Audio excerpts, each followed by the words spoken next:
ಎಲ್ಲರಿಗೂ ನಮಸ್ಕಾರ. Last video ಸೆಷನ್ನಲ್ಲಿ IC74LS90 decade counter, IC74LS47 7 segment driver ಮತ್ತು 7 ಸೆಗ್ಮೆಂಟ್ ಡಿಸ್ಪ್ಲೇ ಪಿನ್ ವಿವರಗಳನ್ನು, ಅವುಗಳ ನಡುವೆ ಕನೆಕ್ಷನ್ಗಳನ್ನು ಹೇಗೆ ಮಾಡುವುದು ಎಂಬುದರ ಕುರಿತು ನಾವು ಚರ್ಚಿಸಿದ್ದೇವೆ. ಈ ಸೆಷನ್ ಮುಂದುವರಿಸಲು ನಾವು IC74LS47 7 ಸೆಗ್ಮೆಂಟ್ ಡ್ರೈವರ್ ಮತ್ತು 7 ಸೆಗ್ಮೆಂಟ್ ಡಿಸ್ಪ್ಲೇ ನಡುವೆ ಕನೆಕ್ಷನ್ಗಳನ್ನು ಮಾಡಲಿದ್ದೇವೆ ಮತ್ತು ಅದರ ಆಪರೇಷನ್ ಎಕ್ಸಿಕ್ಯೂಟ್ ಮಾಡಲಾಗುತ್ತದೆ. 7 ಸೆಗ್ಮೆಂಟ್ ಡಿಸ್ಪ್ಲೇ ಜೊತೆಗೆ 7 ಸೆಗ್ಮೆಂಟ್ IC ಡ್ರೈವರ್ ಅನ್ನು ಕನೆಕ್ಟ್ ಮಾಡಲಾಗುತ್ತದೆ. ಸರ್ಕ್ಯೂಟ್ನಲ್ಲಿ ತೋರಿಸಿರುವಂತೆ 220 ಓಮ್ ರೆಸಿಸ್ಟರ್ಸ್ ಮೂಲಕ ಔಟ್ಪುಟ್ ಅನ್ನು 7 ಸೆಗ್ಮೆಂಟ್ ಡಿಸ್ಪ್ಲೇಗೆ ಕನೆಕ್ಟ್ ಮಾಡಲು ಬಳಸಲಾಗುವ 7 ಸೆಗ್ಮೆಂಟ್ IC ಡ್ರೈವರ್ 74LS47 ನಿಂದ ಪಿನ್ ಸಂಖ್ಯೆಗಳು 13, 12, 11, 10, 9, 15 ಮತ್ತು 14 ಅನ್ನು ಸರ್ಕ್ಯೂಟ್ ಡಯಾಗ್ರಾಮ್ ಅಲ್ಲಿ ಗುರುತಿಸಿ. IC74LS47 ನ ಪಿನ್ 13 ಅನ್ನು ಎ ಟರ್ಮಿನಲ್ಗಾಗಿ 7 ಸೆಗ್ಮೆಂಟ್ ಡಿಸ್ಪ್ಲೇಯ ಪಿನ್ 7ಗೆ ಕನೆಕ್ಟ್ ಮಾಡಿ. ಬಿ ಟರ್ಮಿನಲ್ಗಾಗಿ 7 ಸೆಗ್ಮೆಂಟ್ ಡಿಸ್ಪ್ಲೇಯ ಪಿನ್ 6ಗೆ IC74LS47 ನ ಪಿನ್ 12 ಅನ್ನು ಕನೆಕ್ಟ್ ಮಾಡಿ. IC74LS47 ನ ಪಿನ್ 11 ಅನ್ನು ಸಿ ಟರ್ಮಿನಲ್ಗಾಗಿ 7 ಸೆಗ್ಮೆಂಟ್ ಡಿಸ್ಪ್ಲೇ ಪಿನ್ಗೆ 4ಗೆ ಕನೆಕ್ಟ್ ಮಾಡಿ.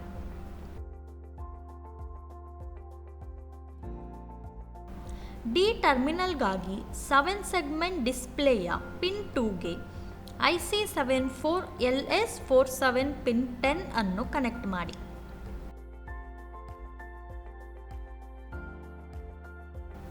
ಈ ಟರ್ಮಿನಲ್ಗಾಗಿ 7 ಸೆಗ್ಮೆಂಟ್ ಡಿಸ್ಪ್ಲೇಯ ಪಿನ್ 1ಗೆ IC74LS47 ನ ಪಿನ್ 9 ಅನ್ನು ಕನೆಕ್ಟ್ ಮಾಡಿ.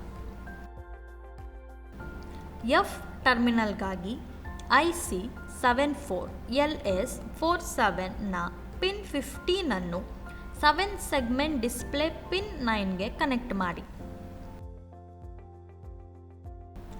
ಜಿ ಟರ್ಮಿನಲ್ಗಾಗಿ 7 ಸೆಗ್ಮೆಂಟ್ ಡಿಸ್ಪ್ಲೇಯ ಪಿನ್ 10ಗೆ IC74LS47 ಪಿನ್ 14 ಅನ್ನು ಕನೆಕ್ಟ್ ಮಾಡಿ.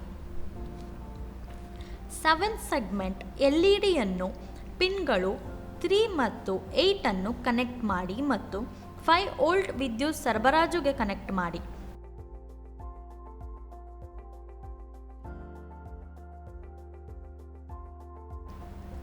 ಡಿಜಿಟಲ್ ಟ್ರೈನರ್ ಕಿಟ್ನಲ್ಲಿರುವ ಔಟ್ಪುಟ್ ಎಲ್ಇಡಿಗಳಿಂದ ಯಾವುದೇ 4 ಎಲ್ಇಡಿಗಳನ್ನು ಆಯ್ಕೆ ಮಾಡಿ ಮತ್ತು ಅದನ್ನು QA, QB, QC ಮತ್ತು QD ಎಂದು ಹೆಸರಿಸಿ. ಸರ್ಕ್ಯೂಟ್ ಡಯಾಗ್ರಾಮ್ ತೋರಿಸಿರುವಂತೆ ಕ್ರಮವಾಗಿ IC74LS47 ಪಿನ್ಗಳು 12, ಪಿನ್ 9, ಪಿನ್ 8, ಪಿನ್ 11 ಅನ್ನು ಕನೆಕ್ಟ್ ಮಾಡಿ.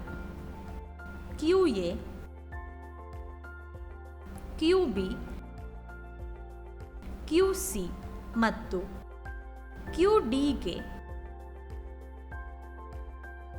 ನಿರ್ವಹಣೆ +5 ವೋಲ್ಟ್ ನಿಯಂತ್ರಿತ DC ಪವರ್ ಸಪ್ಲೈ ಆನ್ ಮಾಡಿ. ಪಿನ್ 14 ಅಲ್ಲಿ ಇನ್ಪುಟ್ಗೆ ಒಂದು ಕ್ಲಾಕ್ ಪಲ್ಸ್ ಅನ್ನು ಅನ್ವಯಿಸಿ ಮತ್ತು ಔಟ್ಪುಟ್ ಲಾಜಿಕ್ ಮಟ್ಟವನ್ನು ರೆಕಾರ್ಡ್ ಮಾಡಿ. IC74LS90 ನ ಔಟ್ಪುಟ್ಗಳನ್ನು ಗಮನಿಸಿ.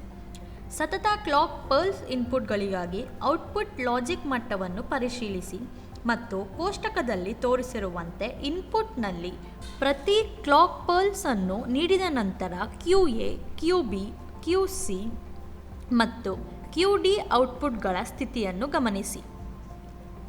Clock pulse 0, outputs 0, 0, 0, 0. Clock pulse 1, outputs 0, 0, 0, 1. Clock pulse 2, outputs 0, 0, 1, 0. Clock pulse 3, outputs 0, 0, 1, 1. Clock pulse 4, outputs 0, 1, 0, 0. Clock pulse 5 outputs 0, 1, 0, 1. Clock pulse 6 outputs 0, 1, 1, 0. Clock pulse 7 outputs 0, 1, 1, 1. Clock pulse 8 outputs 1, 0, 0, 0. Clock pulse 9 outputs 1, 0, 0, 1. ಅದೇ ರೀತಿ 7 segment ಪ್ರದರ್ಶನದ ಔಟ್ಪುಟ್ಗಳನ್ನು ಗಮನಿಸಿ. Clock pulse 0 LED display output 0. Clock pulse 1 LED display output 1. Clock pulse 2 LED display output 2. Clock pulse 3 LED display output 3. Clock pulse 4 LED display output 4. Clock pulse 5 LED display output 5. Clock pulse 6 LED display output 6. Clock pulse 7 LED display output 7. Clock pulse 8 LED display output 8.